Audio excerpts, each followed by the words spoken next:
Hey folks, Unfiltered Opinions back here again. What is up? I am Sneeches, I'm Malcolm. and we were just kind of talking. We had a couple of questions that we are just going to throw at you, but we just kind of got a little off topic as we were. That's ADD for you. Yeah, I know, right?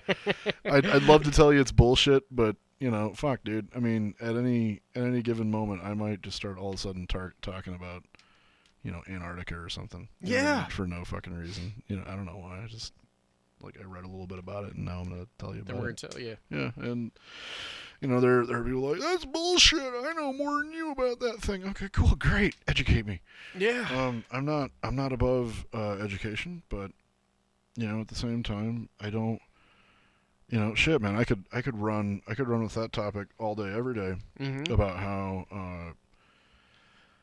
I feel like there are some people's attitudes that education solves everything. Like as an example, if you're bigoted, what I'm saying? It means that you haven't had enough interaction with people who don't look like you and act like you.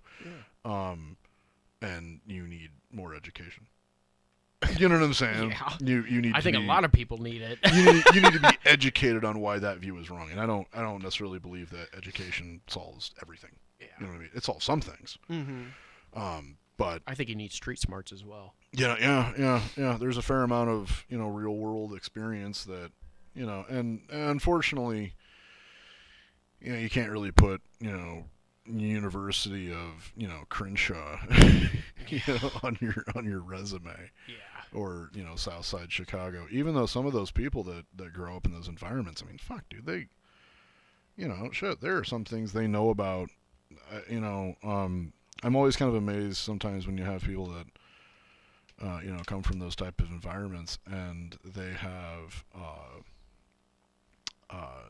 they're able to read people Yes. a little bit better. Yep. Because they kind of come from an area that is, I don't know, impoverished and limiting economic opportunities and shit like that.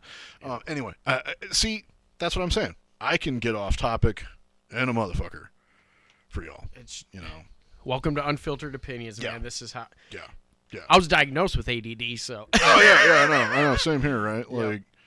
Like, most kids of our generation, I think, kind of were. It's just, hey, you're not sitting in your chair enough. Yeah. You're hyperactive. You have attention. You have trouble focusing on things that are, boring. But Yep.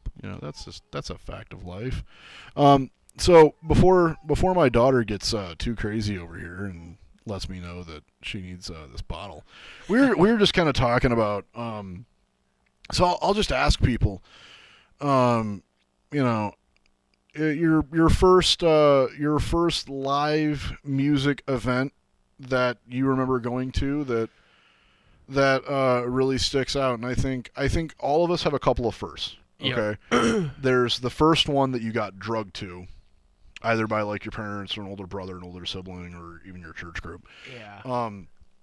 And then there was like the first one where you're really into an artist and That you paid for. yeah. You went to. You've got the ticket. You've secured it. You've planned it. You're like, I'm gonna go see them, and they put out this album I really dug, and I really hope they play this song and that sort of thing. What was your first?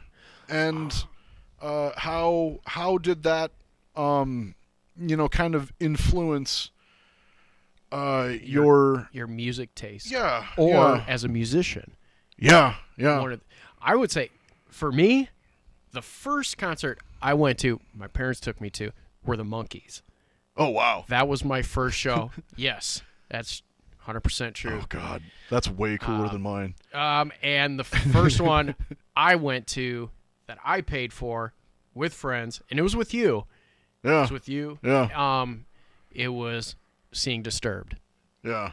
And I remember there were a few other bands that were there. There was Hinder was right before they got 10 huge. years. 10 years. I love 10 years. And Submersed. Yes. And I always was kind of I thought there was one other one. El Nino. El Nino, that's it. Yes. Yeah. And I was always really surprised that Submersed was one of those bands that didn't really go anywhere, because I felt they had a really strong singer. And they were in the middle of the lineup too.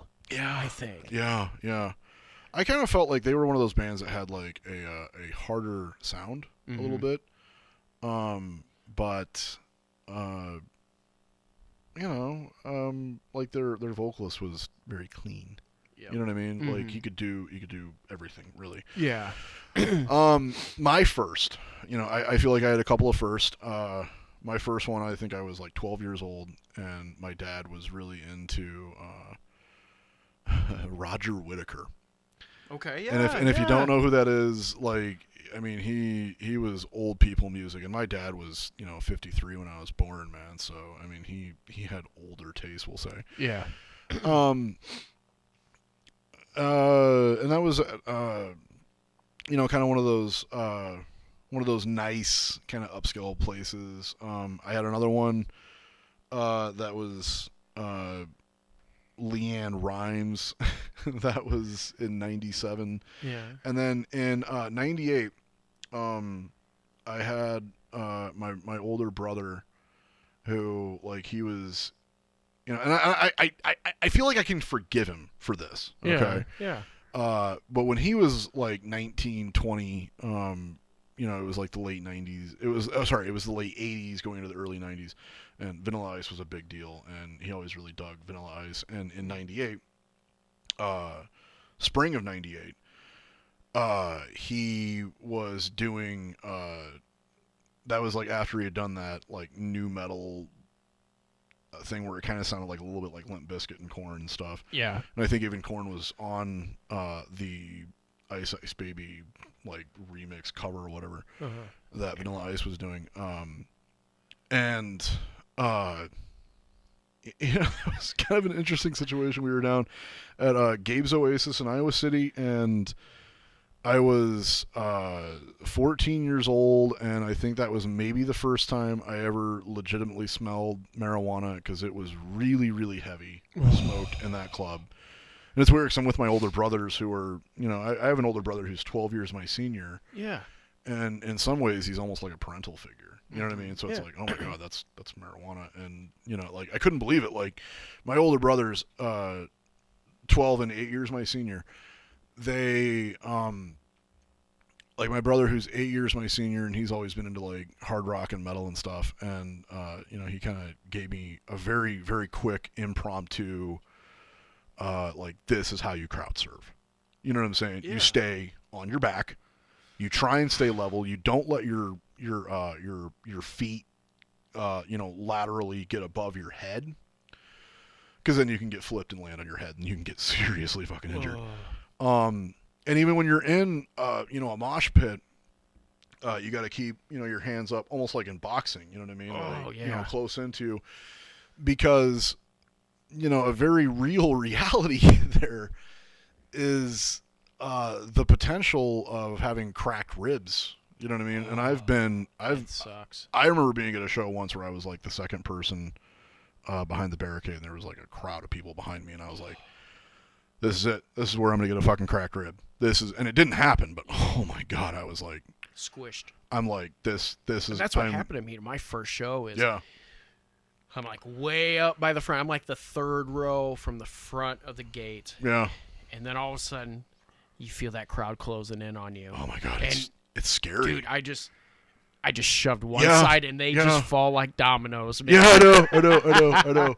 It's kind of mosh pits are interesting because they,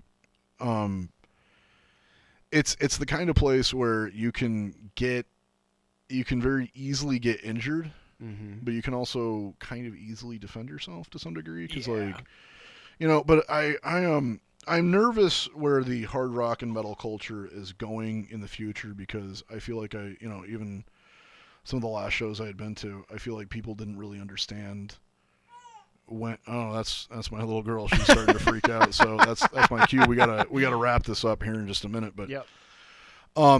I feel like there are people now that go to shows because there has been a decline in the hard rock and metal scene, where people don't honestly know what etiquette is acceptable. Hey, there's rules when you there are unwritten rules. Yeah, I mean, like, even that shit my older brother was telling me, like, this is how you mosh, this is how you crowd surf. if somebody falls, you pick them up. Yeah, no shit. That was the other thing he told me. You Yeah. know what I'm saying? He's like, if you see somebody go down, You pick them up. yeah, you pick them up. You be that guy. You Yeah. help them. And when you're crowd surfing, goddamn, be mindful of your feet. Yes. Try not to fucking boot somebody in the fucking head. I fell on my back. Yeah. So there was a hole. You know, when you're crowd surfing, there was a hole. I fell right on my back. Oh. That was it, man. That was the last time I crowd surfed. Actually, I take that back. I had to do it with Slipknot. Yeah. I had to do it Yep. just one time, and then that was it. You know what? Now that you mention it, I think that was maybe my last time fucking crowd surfing. I had to And do it with Slipknot. Yeah, dude. They're I mean, hometown favorite. We're from Iowa. Slipknot's from Iowa. I know there are some people that are kind of jaded towards Slipknot for reasons I don't pretend to understand. I love Slipknot. Yeah. I think they're one of those bands that they're a very unique sound. I believe there is a reason why they came from Iowa. Yeah. You know what I mean? Anger. Yeah, no shit. A very Nothing to do state. a very particular and unique brand of psychosis, a functional psychosis. Yeah. That I believe a lot of people here in Iowa kind of possess for the most part. Mm-hmm. You know, where it's like, yeah, you're psychotic, but you know, you gotta go to work and pay bills and shit. So Yeah. you know what I'm saying? You gotta learn how to deal with your the shit going on. So yeah. People, I gotta wrap this up. I didn't mean to go as long for this video as we did, but really, I'd like a little bit of input. What was your first show? How did it? Put in the What comment were section. what were the memories from it? And who was it? And talk about it. I'm kind of curious to what people's first big one was. And if your first one was Five Finger Death Punch, then I don't know. Go fuck yourself, because I like them. I know. I know. It's just I saw them in Laserfest, man. I was like, dude, this is the next generation, right? And no, dude, they're the most generic metal band. I'll tell you my experience with Formulaic Five Finger as Death, fuck. seeing them the first time. On another time. Yeah. But we got to wrap this up because it's a little girl. So. Yeah. She needs a bottle. I'm Sneetches. This is Malcolm. Unfiltered opinions. Let me have your unfiltered opinion. Have a good one, folks.